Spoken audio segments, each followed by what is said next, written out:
Pas un jour ne passe sans que je me noie dans cette peur. Et si je n'étais pas à la hauteur dans mon devoir vis-à-vis de mon Créateur?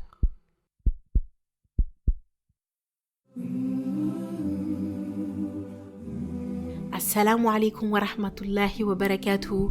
Que la paix, la miséricorde et les bénédictions d'Allah soient sur vous. Marhaba, bienvenue dans le podcast Opération Firdaus, le podcast pour la jeunesse musulmane qui sont à la recherche de l'excellence. Nous sommes deux sœurs en Allah et amies dans la vie de tous les jours. Notre objectif commun à travers ce podcast est d'inciter la communauté musulmane à la réflexion sur des sujets de notre quotidien, en se remettant tout simplement ou non en question pour arriver à la destination finale, le plus haut degré du paradis, le Firdaus. Que ce soit dans le domaine professionnel, familial, social, personnel ou spirituel, nous allons balayer tous les sujets en lien avec notre quotidien. Alors si vous êtes dans l'optique d'améliorer votre personne, votre pratique, d'exceller dans tout ce que vous entreprendrez vis-à-vis de notre magnifique et belle religion qui est l'islam, alors vous avez toqué à la bonne porte. On vous souhaite une agréable écoute, Inch'Allah, en espérant que cela puisse vous profiter.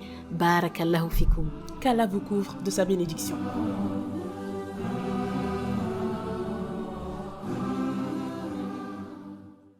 Assalamu alaikum wa rahmatullah, la team Opération Firdaus, on espère que vous allez bien.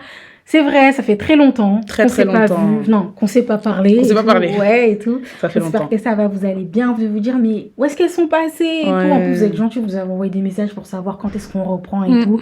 Mais c'était vraiment indépendant de notre volonté. Clairement, indépendant de notre volonté, parce que on a eu un petit événement qui n'était pas prévu, qui est la mort qui est survenue dans notre entourage. Et juste petit rappel pour dire que vraiment avant que cet événement arrive, on avait absolument tout planifié avec Khadija. On avait vraiment tout planifié, que ce soit les enregistrements, les posts, la date, absolument tout. Et sachant que c'est quand même des bonnes choses en soi. Mais Allah nous a montré que nous avons nos plans, mais qu'il a ce qu'il a destiné pour nous. Exactement. Ce qu'il a prévu. Donc vraiment, ça fait une petite piqûre de rappel pour dire qu'on a beau tout planifier dans nos vies, que ce soit à court, moyen et long terme, c'est indépendant de notre volonté, quoi. Exactement. Voilà. Mais en tout cas, alhamdoulilah. Ouais. J'allais dire oui, mais alhamdoulilah, genre tu t'es remise de tes... Des événements, oui, parce que la mort est le meilleur des rappels. Surtout quand c'est quelqu'un de proche. C'est ça. Et puis, de toute façon, elle arrive. On a notre moment de souffrance, évidemment, et qui est sur toute une vie. On prend les leçons qu'on a tirées de cette épreuve, on s'arme, et puis on recommence à reprendre notre vie de la meilleure des manières, en tout cas mieux qu'avant cet événement arrive, en tout cas. Et c'est un très bon rappel, comme tout plein de choses. Comme là, on a eu le tremblement de terre qui a eu aussi en Turquie, en Syrie. C'est vrai qu'on en parle beaucoup au début, mais après, plus les jours passent, moins on voit de partage, posts, etc. Du coup, on s'en détache facilement, alors qu'ils traversent des moments difficiles et ça devrait nous pousser à nous rappeler d'Allah, on va retourner à Allah un jour. Et du coup, qu'Allah leur facilite et apaise leur douleur. Nous sommes tous des frères et sœurs et on se doit d'être solidaires dans la communauté. Il ne faut pas qu'on les oublie dans les prières. Et c'est pareil pour tous les autres peuples opprimés qui sont en détresse. On pense à eux dans nos prières. Exactement. On essaie de faire le maximum à notre échelle. Tout à fait. Et du coup, voilà, pour la petite parenthèse, on vous a expliqué notre moment d'absence, parce que c'est vrai que ça fait presque un mois. Mais alhamdoulilah, nous sommes de retour. Et du coup, pour entrer dans le vif du sujet, dans cet épisode, nous allons raconter nos témoignages concernant la prière. Nous allons aussi expliquer tous les bienfaits que regroupe la prière. Et pour finir, nous verrons qu'au-delà du fait que la prière soit une obligation, c'est surtout un cadeau de la part de notre Seigneur. Donc c'est parti, on va commencer par nos témoignages concernant notre cheminement dans la prière et on va commencer par toi Mariam, ça te dit? Est-ce que j'ai le choix? Non. C'est parti. Bon, concernant ma relation avec la prière, alors moi, il faut savoir que j'ai grandi dans une famille de confession musulmane et que j'ai eu une éducation religieuse. Et en parallèle, j'ai toujours vu mes parents prier, mes grands-parents de même, ma famille de manière générale. J'ai suivi des cours d'arabe étant plus jeune, durant lesquels j'apprenais des sourates, les dernières du Coran que l'on connaît presque tous. Et pour ce qui est de la prière, je priais lorsque l'on était en groupe et que ces personnes priaient. Ensuite, on m'a expliqué que la prière était obligatoire pour les musulmans. Pas grand-chose de plus. On m'a donc expliqué l'importance de la prière en insistant vraiment sur le caractère obligatoire de celle-ci. Seulement, voilà, comme on l'a dit dans la première partie, la prière, elle est bien plus qu'une obligation et l'enseigner à un enfant de cette manière ne va pas forcément en fait le conduire à l'accomplir avec le cœur et de manière assidue. Donc en primaire et au collège, je priais très peu, quelques fois par an on va dire. Ni la prière, ni Allah n'occupaient mon esprit. Clairement, je n'y pensais même pas. Et lorsque mes parents me disaient d'aller prier, je faisais semblant d'y aller, mais en réalité, j'attendais que les minutes passent, assise dans un coin de ma chambre, donc Allah nous pardonne vraiment. Mais je mentais à mes parents en leur faisant croire que je faisais mes prières lorsqu'ils me le demandaient. Il y avait quand même au fil des années une vraiment légère augmentation dans l'accomplissement des prières par an, on va dire. Le nombre, il augmentait vraiment timidement. Donc, arrivé au lycée, je priais donc un peu plus, mais toujours de manière bancale. Et les seuls moments où j'étais le plus investi dans la religion étaient bien évidemment la période du Ramadan. L'ambiance, entre guillemets, toujours de ce mois béni, me rapprochait de la religion et de la prière. Et à 18 ans, on va dire que je priais mes 5 prières obligatoires, mais hors de leur temps et sans amour pour celles-ci. J'étais donc devenue, on va dire, constante dans ma prière. Et c'est uniquement lors de ma 2e année d'études d'infirmière que j'ai eu une sorte de déclic sur la prière dans son temps. Je ne saurais vous dire comment, mais je ne pouvais plus me permettre de rattraper mes prières chez moi. Chaque fin de journée, c'était plus possible pour moi. Le fameux 2-4-3-4, là, comme les gens le disent sur les réseaux sociaux, cet enchaînement, en fait, il devrait même pas être connu et assumé, parce qu'en réalité, c'est un grand péché de faire sortir la prière de son temps.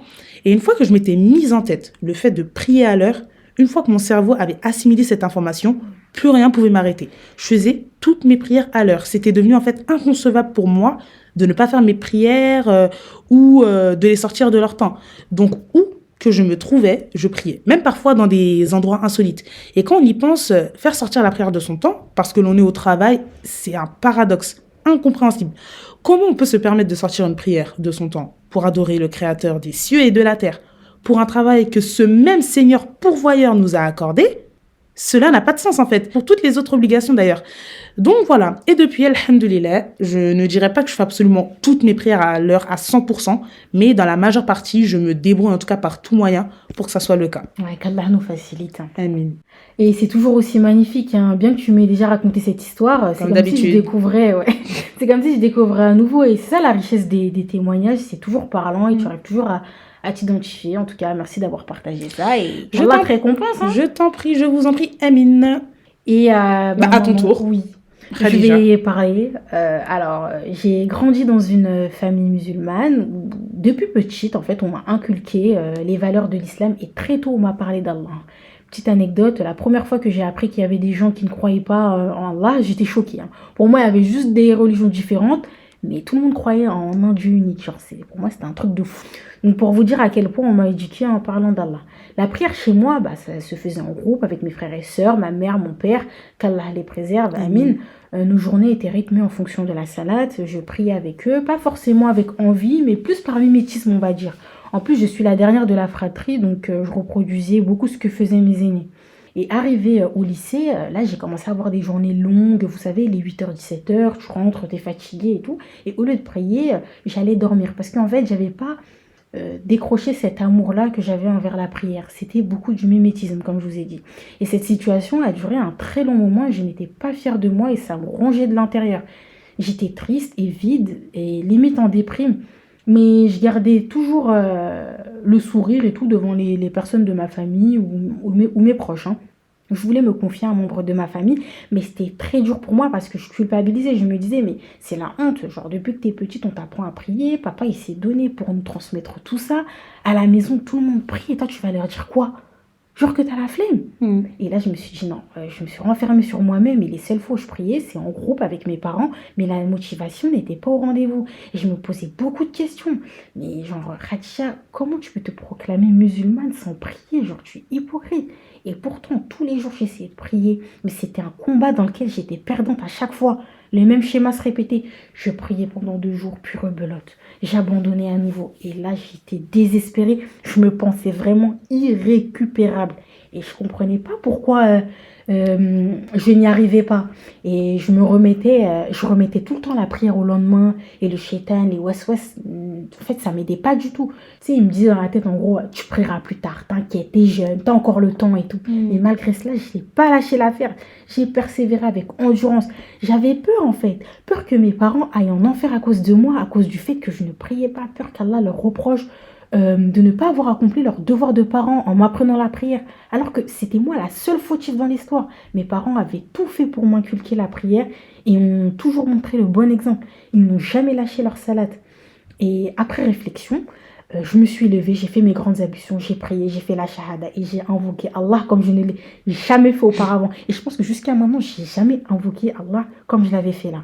Je me suis confiée à lui, seule sur mon tapis. Je me suis repentie sincèrement. Je lui ai demandé de l'aide. Je lui ai demandé de m'aider à ne plus jamais lâcher la salate jusqu'à mon dernier souffle de vie. Et alhamdulillahi rabbil alamin, depuis ce jour, je n'ai manqué à aucun rendez-vous avec mon Seigneur. Allah répond bel et bien aux invocations de ses serviteurs. Une semaine après cela, j'étais indisposée, donc je ne pouvais pas prier. Et j'ai eu très peur. Peur que cette coupure casse mon rythme. Mais non. Après avoir retrouvé ma pureté, j'ai continué la prière. J'ai pas abandonné comme les autres fois. Alhamdulillah. J'ai vu que j'ai été éprouvée par les actes d'adoration par mon Seigneur. Et je suis contente. Car je me dis que s'il ne m'avait pas éprouvée, j'aurais continué à prier par habitude, par mimétisme. Et non par envie et amour envers Allah. Cet amour a suscité chez moi l'envie de le connaître. Et là, c'était le début d'une magnifique histoire entre Allah et moi. Et donc toi, ma sœur, ou mon frère d'ailleurs qui nous écoute, parce qu'on a vu qu'il y a des frères qui nous écoutent. Si toi, tu traverses cette situation, invoque et patiente avec endurance. Allah t'aime et prend cette épreuve pour te rapprocher de lui. Cela ne va pas être facile, mais le résultat est magnifique. N'oublie pas que la marchandise d'Allah vaut cher. Et la marchandise d'Allah n'est autre que le paradis éternel. Il va falloir faire beaucoup d'efforts, donc aie confiance. C'était une période extrêmement difficile. Et si à cette période, on m'avait dit que des années plus tard, j'allais faire un podcast en parlant de l'importance de la salade, j'aurais jamais cru. Non mais c'est surréaliste, ouais. Et comme quoi tout est possible. Il faut juste demander de l'aide à son Seigneur, faire les causes et revenir à lui repentant. Allah, c'est lui le pardonneur, le tout miséricordieux. Allah nous dit dans son noble Coran, sourate 2, verset 128. ربنا واجعلنا مسلمين لك ومن ذريتنا أمة مسلمة لك وأرنا مناسكنا وتب علينا إنك أنت التواب الرحيم. Car c'est toi, certes, l'accueillant en repentir, le miséricordieux. Barakallahu fiki, Khadija. Ouais. Ça me fait penser, tu sais, à l'épisode 3, dans lequel on avait parlé des personnes éprouvées par les actes d'adoration. Et aujourd'hui, clairement, tu en es la preuve. Franchement, tu n'as pas lâché, tu as persévéré dans la salate. Et on remarque que rien n'est facile, en fait. C'est un combat contre soi-même, contre son âme. Ouais, exact. Et c'est ça. Et Allah n'abandonne pas ses serviteurs, il est là pour eux. Et quand on lui demande, il nous répond. Il faut faire les causes et s'armer de patience, de courage, d'endurance et surtout de volonté. Et même à la sourate Al-Baqarah, au verset 186, Allah nous dit وَإِذَا سَأَلَكَ عِبَادِي عَنِّي فَإِنِّي قَرِيبٌ أُجِيبُ دَعْوَةَ الدَّاعِ إِذَا دَعَانِ فَلْيَسْتَجِيبُوا لِي وَلْيُؤْمِنُوا بِي لَعَلَّهُمْ يَرْشُدُونَ. Et quand mes serviteurs t'interrogent sur moi, alors je suis tout proche. Je réponds à l'appel de celui qui me prie quand il me prie. Qu'il réponde à mon appel et qu'il croie en moi afin qu'il soit bien guidé. Ouais, Allah nous dit tout, vraiment. Ouais, absolument tout. Et là, du coup, on va rajouter le témoignage d'une troisième personne. On pense que les témoignages sont importants parce qu'ils permettent aux personnes de s'identifier et de ne pas perdre espoir. Les témoignages qu'on vous livre ont toujours un bon dénouement, alhamdoulilah. C'est ça. Donc, c'est le témoignage d'une personne. Bon, ce sera anonyme. Je vais la narrer, la raconter un peu comme une histoire. Donc, voilà. Mettez-vous dans la peau de ce personnage, du coup. Voilà, c'est ça. Alors, c'est parti. J'ai commencé la prière il y a quelques années. Avant ça, je ne posais quasiment jamais mon front au sol. Pourtant, je suis musulmane de naissance, je crois en Allah et son prophète et au jour du jugement dernier. Mes parents m'ont éduquée dans la religion.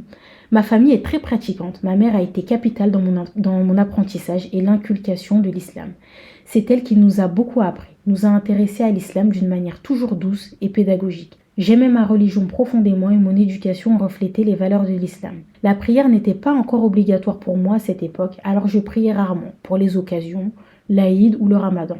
Mais je savais pertinemment qu'une fois la puberté atteinte, elle deviendrait obligatoire pour moi. Mes parents ont décidé de déménager dans un pays musulman. Nous avons donc changé de vie, emménagé dans un pays où l'adhan retentissait 5 fois par jour, très fort en plus. La mosquée était presque collée à notre appartement. Je suis entrée au collège, eu des mauvaises fréquentations et ai complètement délaissé la religion, comme si tous les efforts qu'avaient fait mes parents n'avaient jamais existé. La prière est devenue obligatoire pour moi à l'âge de 13 ans.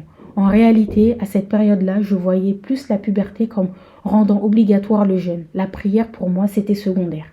Rares sont les fois où je priais, malgré le fait que mes parents me le rappelaient constamment. C'était devenu pour moi une corvée. La corvée, ce n'était pas de faire la prière, mais plutôt de faire semblant de faire la prière. Qu'Allah me pardonne. Malgré le fait que l'adhan retentissait, je ne priais pas. Mes oreilles étaient devenues lourdes, elles n'entendaient quasiment plus l'appel à la prière. Je faisais abstraction de cette religion, de cette obligation religieuse. Ma seule préoccupation était la vie d'ici-bas. À l'âge de 18 ans, je suis rentrée en France et rien ne s'arrangeait. Le délaissement était toujours aussi présent. Les seules fois où je priais sincèrement, c'est lorsque j'en avais besoin. Alors là, je me prosternais sans discuter. J'avais besoin d'Allah pendant mes examens. C'était quasiment les seuls moments où je priais. Parfois le soir, je ressentais une solitude et une tristesse extrême. Je culpabilisais de ne pas prier, mais paradoxalement, je ne faisais rien pour y être assidue. Alors chaque soir, je faisais la même promesse. Demain, je reprends la prière. Mais rien n'y fait. Les soirs se répétaient, les promesses aussi, et l'attitude restait la même. J'avais comme une légère prise de conscience le soir tombé, sûrement parce qu'une fois les lumières éteintes, une fois le noir et le silence complet, l'âme a peur. Ce silence et cette obscurité nous renvoient à nous-mêmes, à nos accomplissements de la journée. C'est une solitude semblable à celle de la tombe qui fait parfois surgir nos regrets, nos remords et nos promesses non tenues. Il se pourrait que l'âme se rende compte une fois la nuit tombée qu'elle ne reviendra peut-être pas à la vie. Enfin bref, j'étais triste et j'essayais de réveiller mon cœur. J'écoutais du Coran le soir et y prêtais une oreille particulièrement attentive. Je voulais me voir pleurer à l'écoute du Coran. Je voulais réveiller mon cœur, me rassurer sur l'état de celui-ci, être sûr qu'il n'était pas complètement mort. N'est-ce point par l'évocation d'Allah que les cœurs se tranquillisent? Parfois, le Coran ne suffisait pas. Je restais stoïque, aucune émotion. Alors je regardais des vidéos de Dua à la Mecque où l'imam et les fidèles pleuraient. Pleuraient par crainte, par amour et par espoir. Je succombais à mes émotions. Moi aussi j'aimais Allah, moi aussi j'avais peur de sa punition et moi aussi j'avais espoir en sa miséricorde. Mais pourtant je ne faisais rien. Quand le jour se levait, je reprenais ma vie comme si rien ne s'était déroulé la veille. À l'âge de 20 ans, 21 ans, j'avais comme fait le deuil de la prière, comme si jamais je n'arriverais à la porter dans mon cœur, à l'estimer à sa juste valeur. Pourtant, je rêvais du jour où je ne la lâcherais plus. Puis, à l'approche du Ramadan 2020, les choses ont fait que je me suis rapprochée de la religion. Entre autres, une amie avait créé une story sur Snapchat où elle proposait à son cercle d'amis proches de poster des rappels afin de se motiver pendant le Ramadan. Cette story m'a interpellée. Je me suis dit pourquoi ne pas faire profiter les autres de mes quelques connaissances. En rédigeant les posts que j'allais mettre, je me suis rendu compte que mes quelques connaissances étaient en réalité faibles. J'avais oublié plusieurs choses en même temps et je n'avais pas entretenu mon savoir religieux depuis des années. Je me suis donc rendu compte que je ne connaissais pas grand-chose à ma religion, ni à mon Seigneur et ni à mon prophète. Pourtant, je voulais poster des rappels. Alors j'ai décidé de me mettre à apprendre pour transmettre.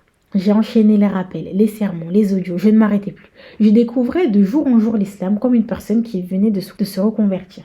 L'une des premières vidéos que j'ai vues portait sur l'existence d'Allah. J'avais besoin de convaincre mon âme qu'elle existait. Car oui, je suis née musulmane, j'ai eu des cours de sciences islamiques étant plus jeune. J'ai eu une éducation religieuse, mais finalement je ne pratiquais pas. Je ne pratiquais pas parce que je connaissais que la forme. Il faut prier, jeûner, aller à la Mecque, faire des aumônes. Mais il me manquait la chose la plus importante, le tawhid. J'ai donc appris à connaître ma religion progressivement. Parallèlement, le Ramadan débutait et je m'étais fait une énième promesse. Je prierai l'entièreté du mois. L'objectif était vraiment d'essayer de prier tout un mois, seulement un mois complet pour commencer. Alors la veille du Ramadan, j'ai pris mon tapis et j'ai invoqué Allah en lui demandant de me faciliter l'accomplissement de la prière, l'assiduité, la constance. J'ai ressenti la prière pour l'une des premières fois de ma vie. J'ai ressenti le bonheur d'être prosterné, être proche d'Allah lors de la prosternation et de l'invocation. Depuis ce jour, je n'ai plus jamais arrêté la prière. Elle est dans ma tête, elle ne me quitte plus. Je ne peux pas vivre sans elle. Waouh! Voilà la fin du témoignage. Ouais, on savait très bien qu'on allait le faire, ce témoignage, mais c'est toujours aussi en fait poignant de l'entendre et d'entendre Khadija le narrer parce que c'est... On se met vraiment dans la peau du personnage. C'est ça. Et là, on s'est dit que, déjà, d'une part, elle parle de ses fréquentations, de son ami. Là, si on regarde bien, ça part, on va dire, de son ami. C'est ça. Et le fait qu'elle a invoqué Allah. Elle a invoqué. La puissance des invocations, il ne faut pas la négliger. Ouais. Donc, il y a tellement à soulever, en fait, sur son témoignage que elle parle du Non, on est tawhid. plus, là, on est plus par l'émission, Ouais, je dirais. elle parle du tawhid, un peu des fréquentations, comme tu as dit, des invocations. Et C'est aussi beau, c'est beau. le fait qu'elle a quand même grandi dans un entourage qui était assez musulman, religieux, spirituel, que ce soit Ouais. de par sa famille, lorsqu'elle a déménagé dans le pays Elle attendait la musulman. veine 5 fois par C'est- jour. Mais, En tout cas, bon, on va qu'Allah faire la une- récompense en tout cas. Amine de nous avoir partagé Ouais. ça. Et là, on va faire du coup une petite pause. Et on se dit à tout de suite pour la prochaine partie.